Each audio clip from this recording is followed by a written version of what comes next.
Bienvenue à Gen Z Insight, une série de podcasts de l'IFES qui vous aidera à réimaginer le ministère chrétien pour les étudiants d'aujourd'hui, où que vous soyez.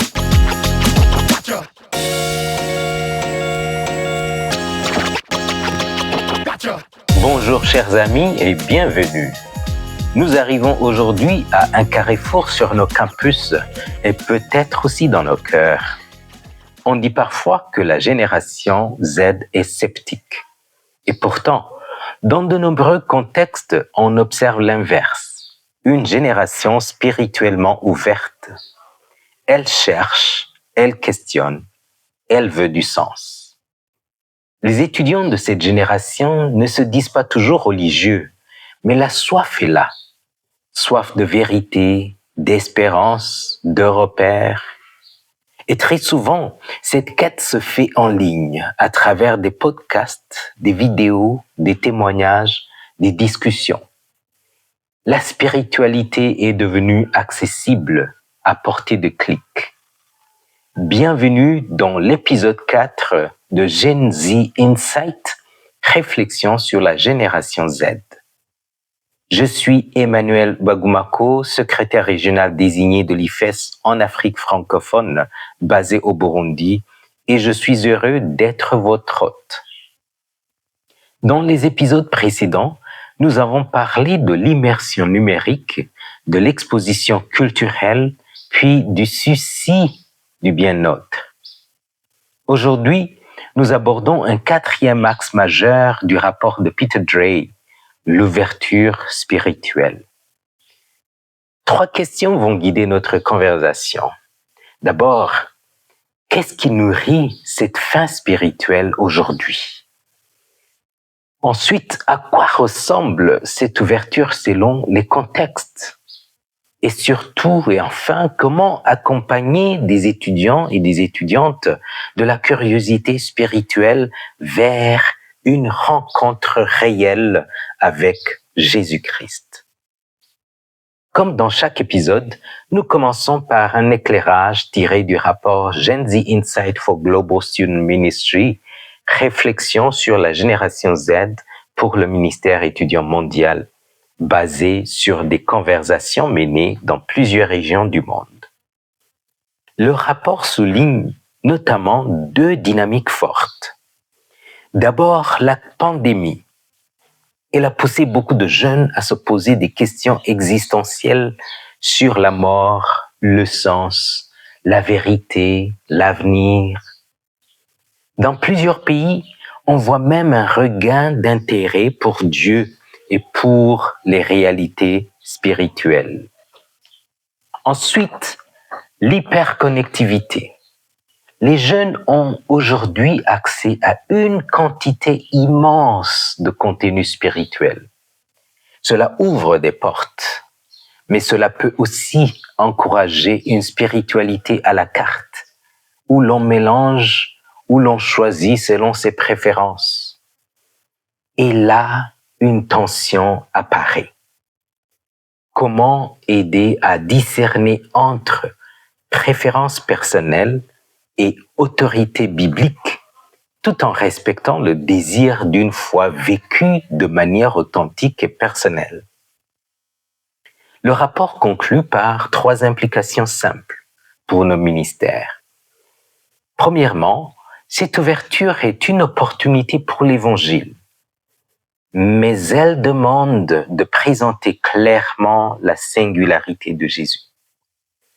Deuxièmement, elle nous apprend et nous appelle à accompagner une foi qui s'approprie personnellement, sans tomber dans le pick and mix, une foi je prends ce qui me plaît.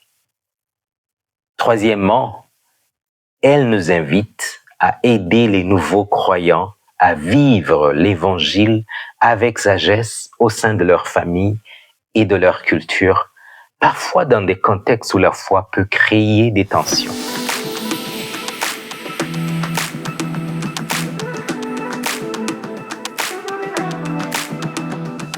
Voilà le cadre. Maintenant, je me réjouis d'écouter notre panel et de plonger dans la discussion. Aujourd'hui, j'ai la joie d'accueillir 3 intervenants. D'abord, Thomas, il travaille avec l'association France Évangélisation comme évangéliste. Il annonce l'évangile et forme les chrétiens à être témoins au quotidien. Il anime aussi une chaîne YouTube d'apologétique appelée Thomas le Pasteur.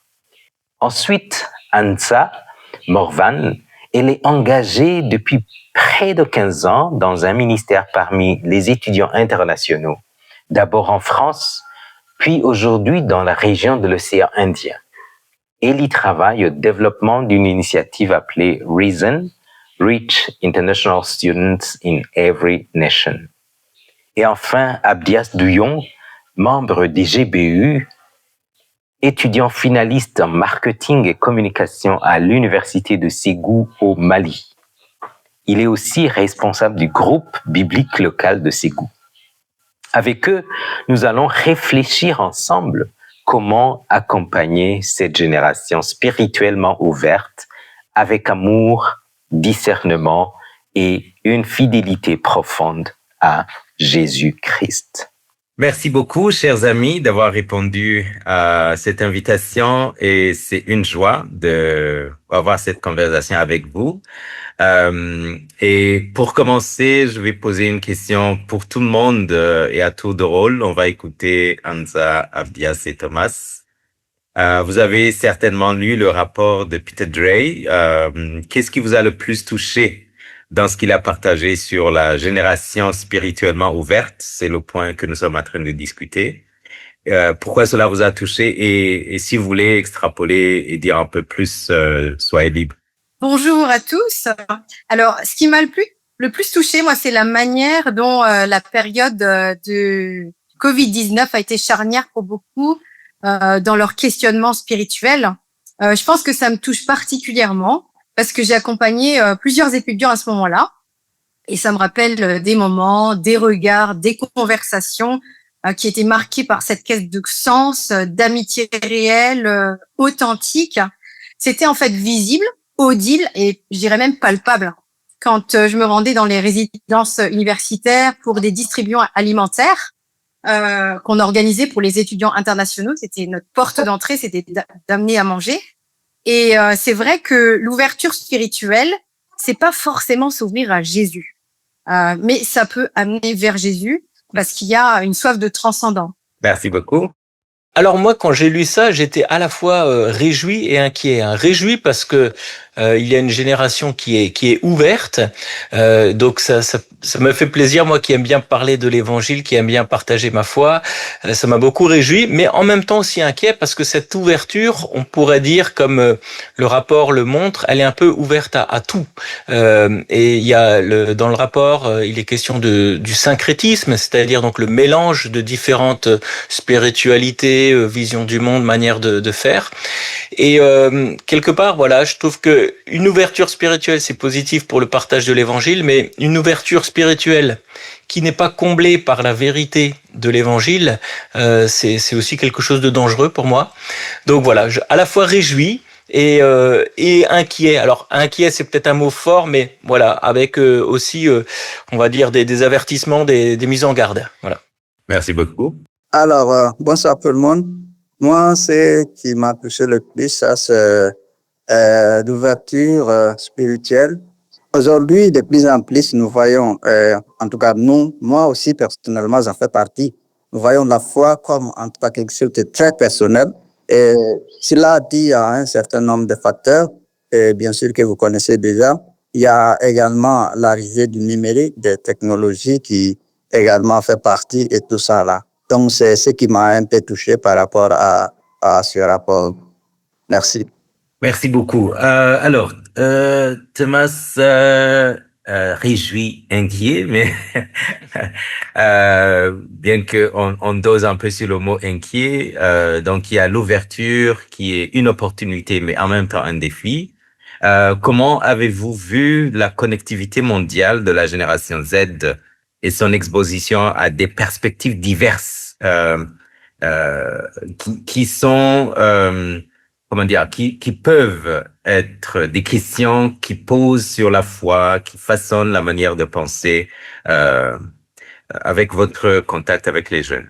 Oui, moi déjà je vois vraiment une opportunité dans cette génération qui est informée, qui s'ouvre, qui est exposée aussi à des informations numériques. Mais ce que je constate aussi, c'est qu'il y a avec cette génération, il y a un changement dans les questions par rapport à la foi. Avant, on pourrait dire que c'était des grandes questions un petit peu d'opposition, comme si Dieu existe, pourquoi le mal, la science et la foi sont-elles contradictoires, des choses comme ça. Mais ce genre de questions n'a pas, on va dire, totalement disparu, mais fait place à des questions plus existentielles. Un exemple, on organise avec les groupes bibliques universitaires en France des soirées qui s'appellent maintenant soirées instant FAQ, donc face aux questions. Et pour préparer ces soirées, pendant longtemps, on faisait des sondages et on demandait aux étudiants si vous aviez une question à poser à Dieu, quelle serait-elle ?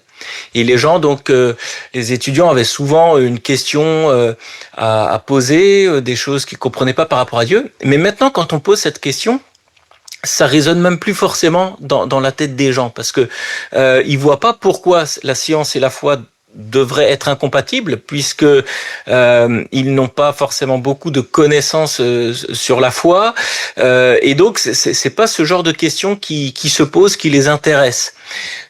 Du coup, c'est plutôt des questions un petit peu existentielles. Là, les derniers thèmes qui ont été traités, par exemple, dans les instants face aux questions, c'est par exemple pourquoi lire la Bible aujourd'hui, l'identité humaine, qu'est-ce qu'une vie réussie, pourquoi une religion plutôt qu'une autre. Voilà, on voit que ce sont des questions plus existentielles qui sont peut-être moins confrontatives, moins dans un débat d'idées athées, croyants ou autres, mais plus des questions comment vivre sa vie. Je le vois aussi sur ma chaîne YouTube qui s'appelle Thomas le Pasteur. Je fais quelques vidéos en format short sur des questions si existentielles. Donc voilà un petit peu ce que je dirais par rapport à la génération Z et son rapport aussi à la connexion. Ouais. Merci beaucoup. On va se tourner vers Abdias. Alors, Abdias est étudiant, alors que les étudiants sont confrontés à l'attrait de spiritualité plus fluide et individualiste ou personnelle, comme tu as dit. Comment pouvons-nous les aider à distinguer l'autorité de la Bible de la préférence individuelle, des choix personnels, tout en respectant leur désir de foi personnel? Ok, d'accord, merci. Aujourd'hui, nous, en tout cas, les jeunes, souvent on voit l'autorité biblique, en tout cas, comme si nous étions dans une sorte de prison.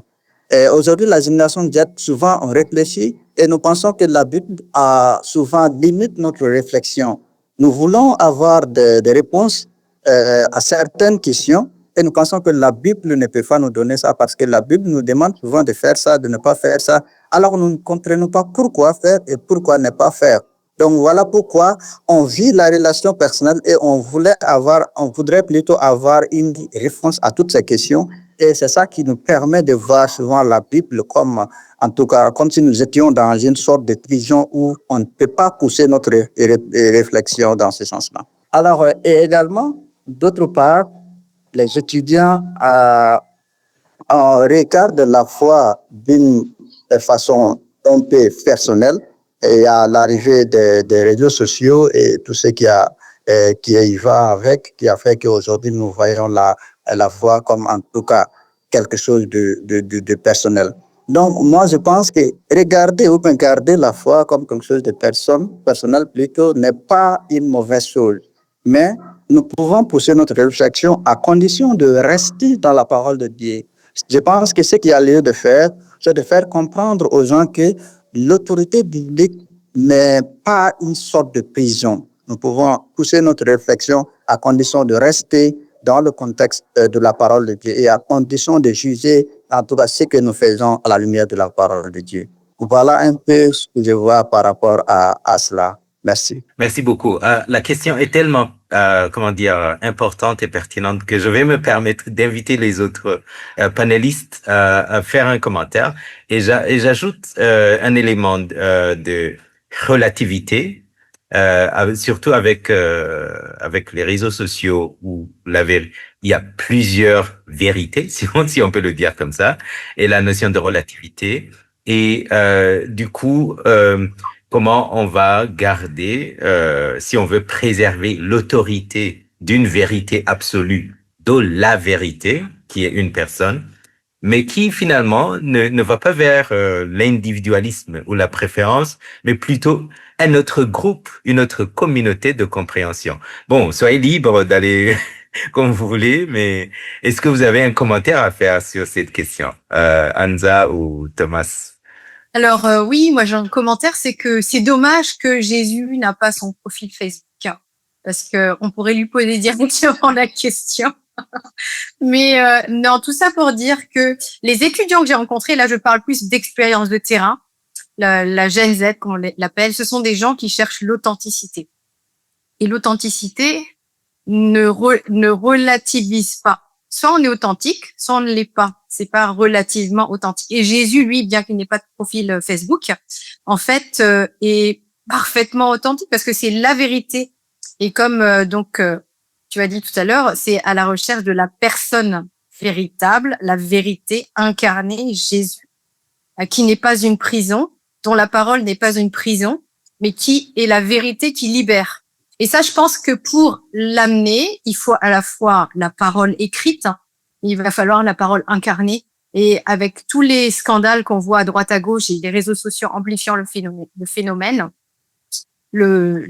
disons que ça fait un peu dégringoler la confiance, non seulement dans les institutions, mais parfois aussi dans les leaders.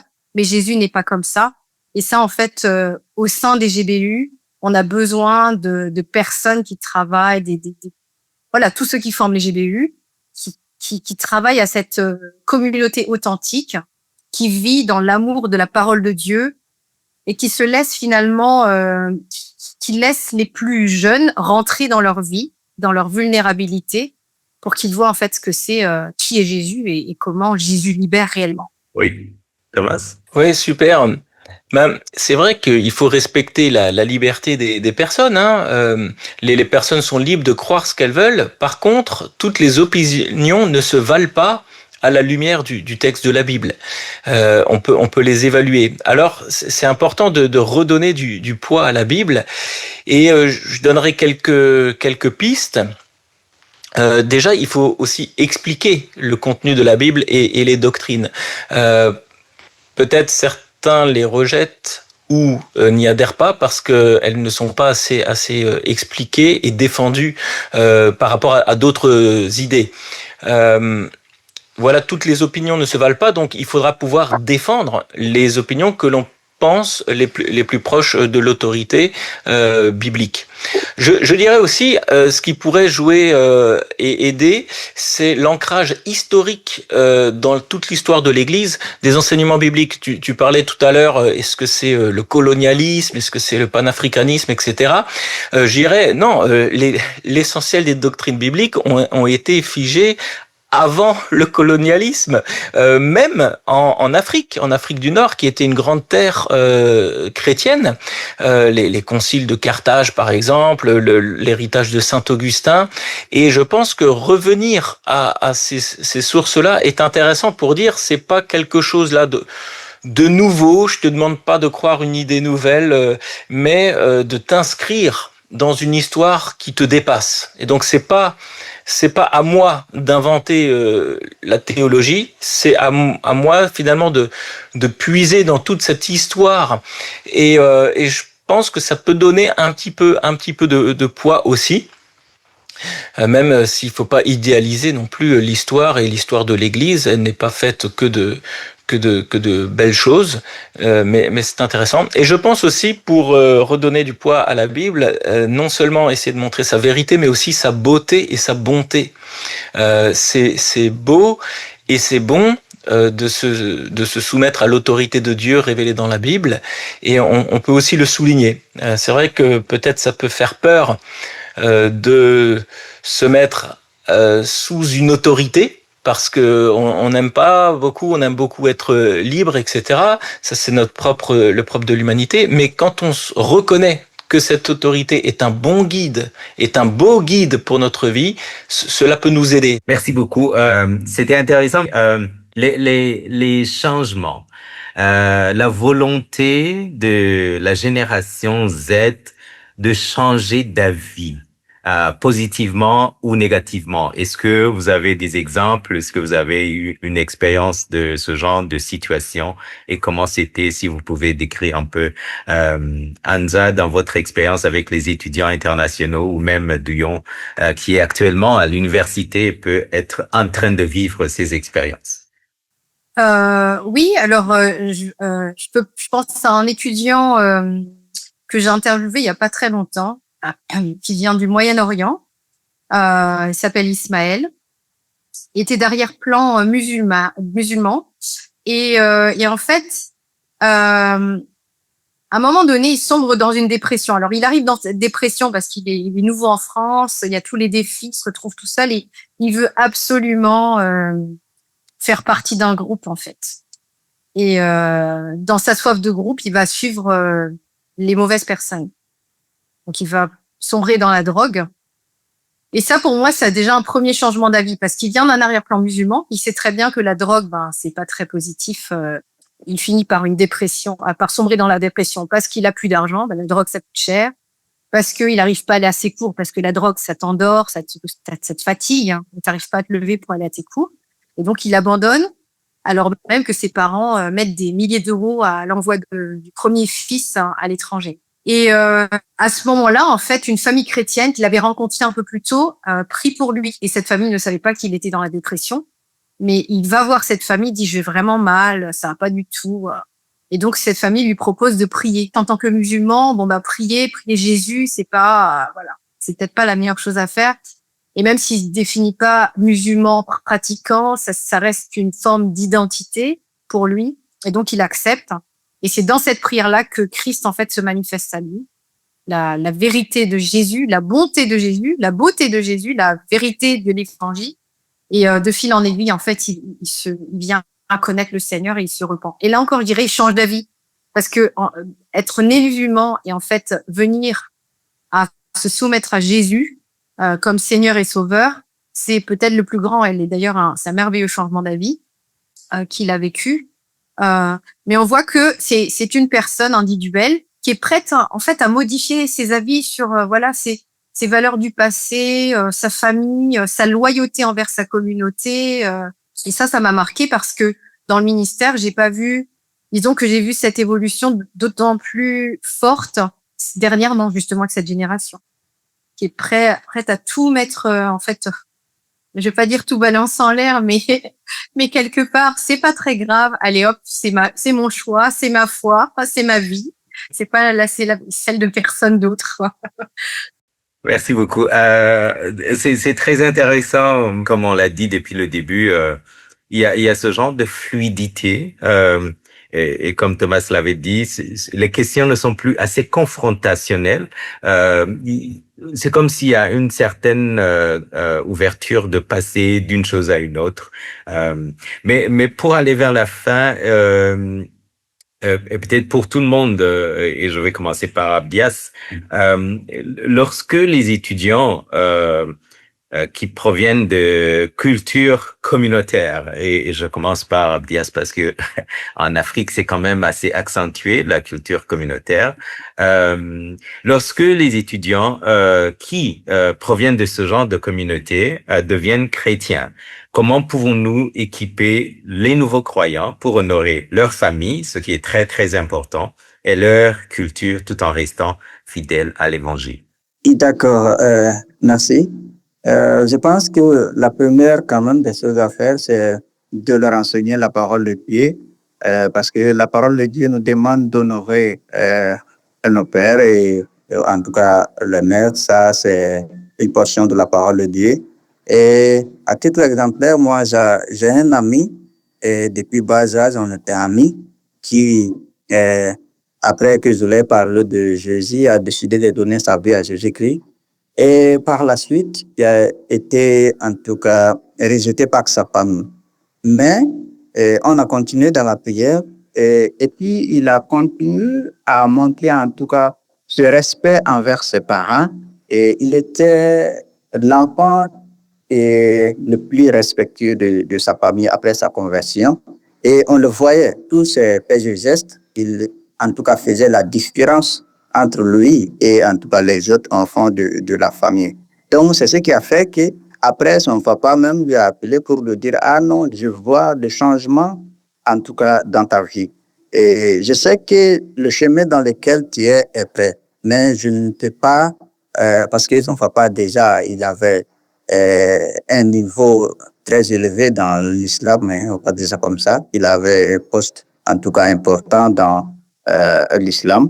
Et donc, il n'a pas voulu revenir à la raison, mais qui a dit à son enfant, en fait, qu'il voit le changement dans sa vie et qu'il croit que le chemin dans lequel il est, c'est le bon chemin.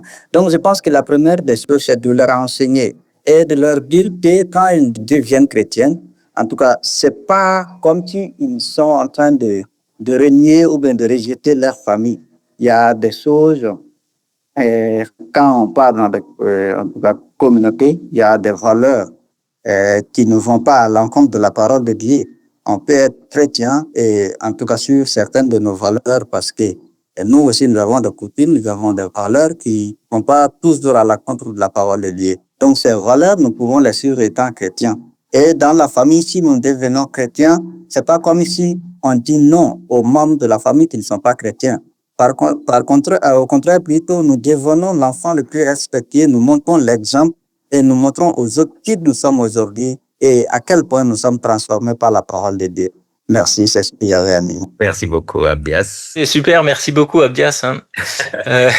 Par rapport à cette question, moi, je dirais, il y a deux versets bibliques qu'il faut mettre en équilibre, qu'il faut tenir ensemble. Il y a 1 Timothée 5:8 où l'apôtre Paul écrit que si quelqu'un ne prend pas soin des siens, en particulier des membres de sa famille, il a renié la foi et il est pire qu'un incroyant. Donc il y a ce respect dû à la famille.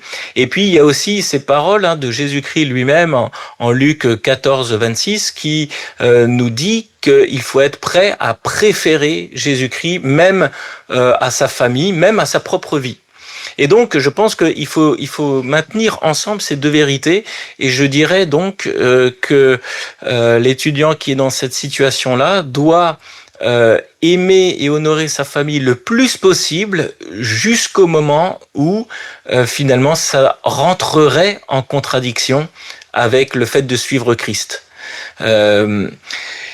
Et cela me fait penser aussi que du coup, l'Église au sens large, la communauté des croyants, eh bien, doit jouer ce rôle de nouvelle communauté pour accueillir la personne qui serait rejetée involontairement de sa famille à cause du fait qu'elle devient disciple de Jésus-Christ. Donc voilà ce que je dirais sur cette question ô combien importante et sensible. Merci bien. Anza. Oui, alors merci à tous. Alors, ces étudiants, ils ont besoin d'être formés sur ce plan en particulier. On en a rencontré quelques-uns. Et alors pour reprendre ce que disait Abdias, c'est important en fait de leur faire prendre conscience de ce qui est bon ou mauvais dans leur culture. Donc de prendre le temps de faire, pourquoi pas, un exercice, là c'est super pratique, pour examiner ce qui est bon dans leur culture familiale et dans leur éducation, et ce qui est neutre, ni bon ni mauvais, et qui dépend du contexte, et ce qui est au contraire aux valeurs d'évangile. Par exemple, quand on prend soin de ses aînés, par exemple de tes grands-parents ou des personnes qui sont plus âgées, c'est une bonne chose. Dans les cultures communautaires, ça se fait beaucoup, c'est une bonne chose.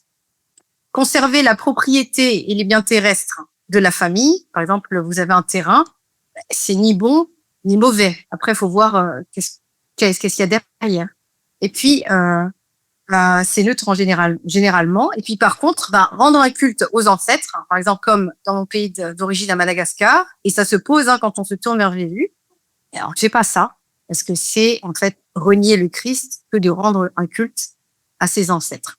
Donc, c'est vraiment exercice peut-être pratique quand on lit, il y a ce qu'on lit dans la Bible et comment on l'applique à des cas tout à fait concrets qui sont différents selon les contextes. Ça ne sera pas la même chose à Madagascar, au Burundi, en France ou au Mali, mais dans chaque contexte, il y a ce qui est bon, il y a ce qui est neutre, il y a ce qui est mauvais au regard de la parole de Dieu. Merci beaucoup. On est à la fin. Si vous avez un mot dans une phrase, une courte phrase, ça peut être un mot de souhait ou même un mot de prière, comme on parle d'ouverture spirituelle, pour clôturer rapidement. À tour de rôle, qui commence et puis on va vers la fin. Je dirais que face à cette ouverture spirituelle, j'espère et je prie qu'il y ait des réponses par l'évangile. Voilà, que cette ouverture spirituelle trouve une réponse dans l'évangile et non pas ailleurs. Merci. J'ai pas forcément un mot, mais face à cette ouverture spirituelle, je dirais, et je reviens à ce que j'ai dit précédemment, c'est de vraiment cultiver l'authenticité dans une intimité quotidienne avec le Seigneur Jésus. C'est pas une relation du dimanche matin. Ce n'est pas non plus une relation avec une autorité oppressante, emprisonnante. C'est en fait la liberté au quotidien. Et je pense que ça donne très envie de voir des gens qui sont libres, même dans leurs problèmes, même dans leurs souffrances. Et donc, face à cette ouverture spirituelle, de cultiver sa intimité pour être vraiment qui on est appelé à être libre, à être vrai. Merci.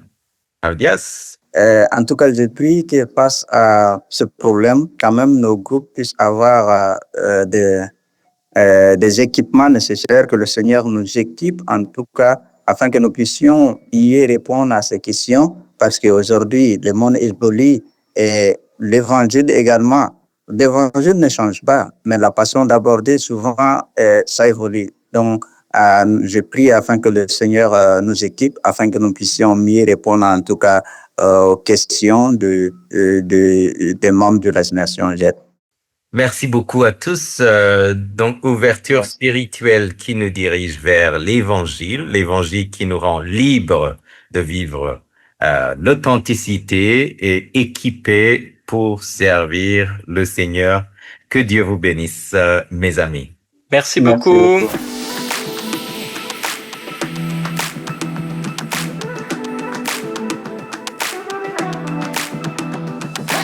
À celles et à ceux qui nous écoutent, merci d'avoir été avec nous.